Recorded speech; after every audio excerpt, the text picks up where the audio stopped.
स्वागत है आप सभी का अपना चैनल अंकिता दीदी टीचिंग। तो आज हम पढ़ने वाले हैं पास्ट कंटिन्यूअस। ठीक है, आज हम लोग कौन से टेंस के बारे में पढ़ने वाले हैं जी? पास्ट कंटिन्यूअस टेंस के बारे में पढ़ने वाले हैं। ठीक है, तो देखो जो पास्ट कंटिन्यूअस है उसको पहचान क्या होता है? रहा था, रही थी या रहे थे। ठीक है, मतलब किसी भी वाक्य के लास्ट में क्या आता है? रहा था, रही थी या रहे थे शब्द आता है तो आपको कौन सा वाक्य होता है? पास्ट कंटिन्यूअस होता है। ठीक है, हमेशा याद रखना किसी भी वाक्य के लास्ट में क्या आएगा? रहा था, रही थी या रहे थे शब्द आता है तो आपको कौन सा टेंस होता है? Past continuous. जैसे कि मैं खाना बना रहा था, क्या बोल रहे? मैं खाना बना रहा था। वे स्कूल जा रहे थे तो लास्ट में क्या रहे थे।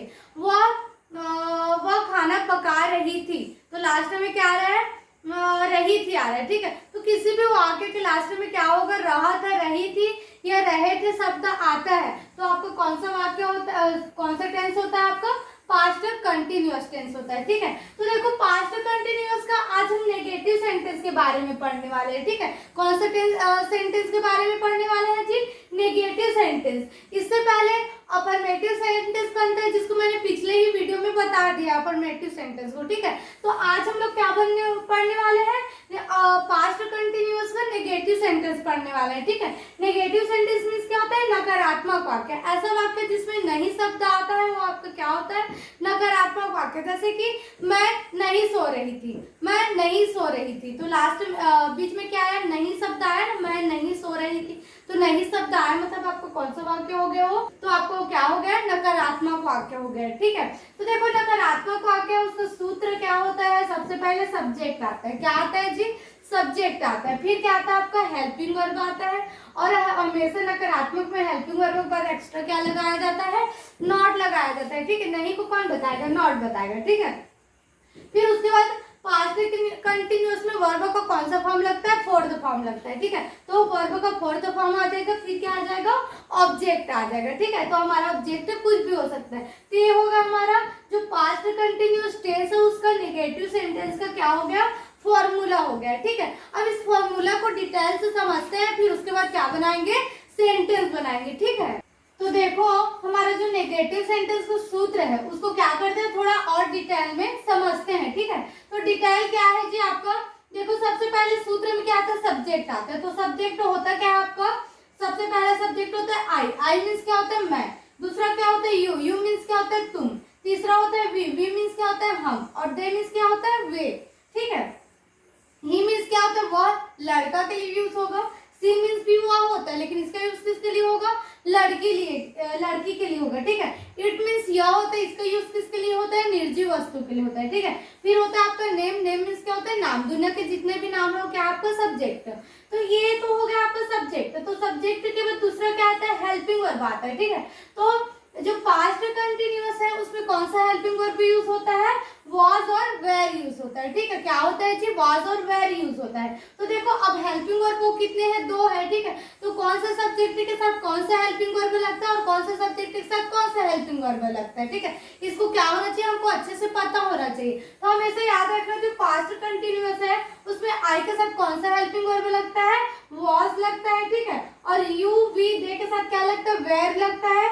और ही सी इट नेम के साथ क्या लगता है? was लगता है। ठीक है, तो ये हो गया हमारा हेल्पिंग वर्ब। अब क्या है? नेगेटिव सेंटेंस है तो हमेशा याद रखना हेल्पिंग वर्ब के बाद आपको क्या यूज करना पड़ेगा? नॉट यूज करना पड़ेगा। ठीक है, तो हेल्पिंग वर्ब के बाद क्या आएगा? आपको नॉट आएगा। फिर उसके बाद आता है वर्ब का फोर्थ फॉर्म। मतलब जो पास्ट कंटिन्यूअस है उसमें वर्ब का कौन सा फॉर्म लगता है? Fourth form. फोर्थ फॉर्म क्या होता है? किसी भी वर्ब के लास्ट में अगर आपने आईएनजी लगा दिया तो आपका क्या हो गया? वर्ब का फोर्थ फॉर्म हो गया। ठीक है, तो अभी पास्ट कंटिन्यूअस में वर्ब का कौन सा फॉर्म आएगा? फोर्थ फॉर्म आएगा, है ना। फिर क्या था आपका? ऑब्जेक्ट। ऑब्जेक्ट आपका कुछ भी हो सकता है जो आपको काम करने में मदद कर रहा है, क्या है आपका? ऑब्जेक्ट है। ठीक है, तो ये हो गया हमारा जो सूत्र है उसका डिटेल। ठीक है, अब हम इसी सूत्र का यूज करके क्या करेंगे? सेंटेंस बनाएंगे। ठीक है, पहला सेंटेंस देखो, मैं गाना नहीं गा रहा था। ठीक, क्या बोल रहा है जी? मैं गाना नहीं गा रहा था। तो किसी भी सेंटेंस को आपको मतलब किसी भी हिंदी वाक्य को यदि आपको इंग्लिश में ट्रांसलेट करना है, ठीक है, तो उसका सबसे पहले क्या पहचाना जाता है, टेंस पहचाना जाता है कि वो कौन सा टेंस है करके, ठीक है। तो आपको पता कैसे चलेगा कि कौन सा टेंस है करके, तो देखो आपको वाक्य के लास्ट में क्या है, मैं गाना नहीं गा रहा था, लास्ट में क्या रहा है जी आपका, रहा था आ रहा है, ठीक है। तो जब रहा था रही थी आता है तो आपका कौन सा टेंस होता है, वो पास्ट कंटिन्यूअस होता है, ठीक है। तो आपको पता चल गया ये कौन सा टेंस है, पास्ट कंटिन्यूअस है करके, ठीक है। अब उसके बाद सेकंड हमको क्या पहचानना रहता है, सेंटेंस पहचानना रहता है कि अफर्मेटिव है कि नेगेटिव। तो ये नेगेटिव है, क्यों है नेगेटिव, क्योंकि इसमें क्या है, नहीं शब्द आया है, ठीक है।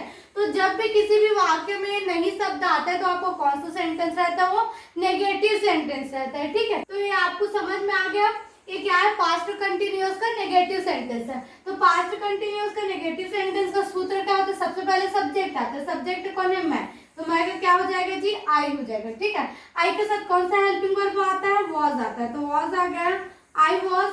फिर क्या आता है, हेल्पिंग वर्ब के बाद नॉट आता है, नेगेटिव है तो नॉट आ गया, आई वॉज नॉट।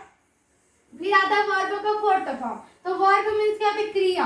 तो यहाँ गाना और गा दोनों है, तो इसमें क्रिया कौन है जी, गा, ठीक है। तो क्या बोलते हैं, जो गाने की क्रिया है उसको सिंग बोलते हैं, क्या बोलते हैं, सिंग। लेकिन इसका कौन सा फॉर्म लगेगा, फोर्थ फॉर्म लगेगा। तो सिंग का फोर्थ फॉर्म क्या हो जाएगा, ING लग जाएगा, एक्स्ट्रा क्या लग जाएगा जी, ING। तो सिंग क्या हो जाएगा, सिंगिंग हो जाएगा, ठीक है। I was not singing. अब उसके बाद क्या नहीं गा रहा था, वो गाना नहीं गा रहा था ना, तो एक गाना को क्या बोलेंगे, सॉन्ग बोलेंगे, और यही क्या हो जाएगा, हमारा ऑब्जेक्ट हो जाएगा, ठीक है। I was not singing song, मैं गाना नहीं गा रहा था, ठीक है, आया समझ में। अब दूसरा सेंटेंस देखो, तुम गणित नहीं पढ़ा रहे थे, क्या बोल रहे जी, तुम गणित नहीं पढ़ा रहे थे।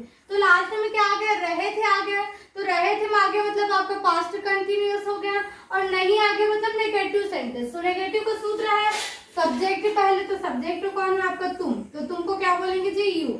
यू के साथ कौन सा हेल्पिंग वर्ब आता है, वेर आता है, ठीक है, क्या आएगा जी, वेर। तो वेर लिखो, यू वेर। फिर क्या आ जाएगा, नॉट, क्या आ जाएगा जी, नॉट, यू वेर नॉट। फिर आता है वर्ब का फोर्थ फॉर्म, तो वर्ब किस कौन है, इसमें क्रिया कौन है, तो पढ़ाना है, पढ़ा, ठीक है, पढ़ाना। तो पढ़ाने की जो क्रिया उसको क्या बोलते हैं, टीच बोलते हैं, क्या बोलते हैं जी, टीच। तो टीच का फोर्थ फॉर्म क्या हो जाएगा, टीचिंग हो जाएगा, क्या हो जाएगा, teaching. You were not teaching. फिर आता है आपका ऑब्जेक्ट, तो ऑब्जेक्ट आपका क्या है, गणित, ठीक है, क्या है जी, गणित। तो क्या हो जाएगा, मैथ्स आ जाएगा, ठीक है।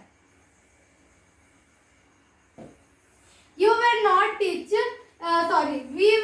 You were not teaching maths, तुम गणित नहीं पढ़ा रहे थे, ठीक, आया समझ में। अब तीसरा सेंटेंस देखो, वह नहीं लड़ रहा था, क्या बोल रहा है, वह नहीं लड़ रहा था। तो लास्ट में रहा था आ गया, मतलब पास्ट कंटिन्यूअस, और नहीं शब्द आ गया मतलब नेगेटिव सेंटेंस। तो नेगेटिव का सूत्र क्या होगा, पहले सब्जेक्ट आएगा, तो सब्जेक्ट क्या है आपका, ही के साथ कौन सा हेल्पिंग वर्ब आएगा, वॉज आएगा, तो वॉज आ गया, ही वॉज। फिर क्या आ जाएगा, नॉट, तो नहीं है इसलिए क्या आ रहा है, नॉट, ही वॉज नॉट। फिर लड़ना को क्या बोलते हैं जी, फाइट बोलते हैं, तो फाइट आ गया। फाइट का फोर्थ फॉर्म क्या हो जाएगा, फाइटिंग हो जाएगा, क्या हो जाएगा, fighting. He was not fighting, वह नहीं लड़ रहा था। अब ऑब्जेक्ट है नहीं तो ऑब्जेक्ट को लगाएंगे नहीं, ठीक है। तो ये आपका क्या हो गया, जो पास्ट कंटिन्यूअस का नेगेटिव सेंटेंस है वो कंप्लीट हो गया, ठीक है। अब हम नेक्स्ट वीडियो में जो पास्ट कंटिन्यूअस के इंट्रोगेटिव सेंटेंस है उसको पढ़ेंगे, है ना। तो अगर आपको वीडियो समझ में आए, टॉपिक समझ में आए, तो वीडियो को लाइक कीजिएगा और चैनल को सब्सक्राइब कीजिएगा, ठीक है, और शेयर करना मत भूलिएगा, ठीक है। Thank you.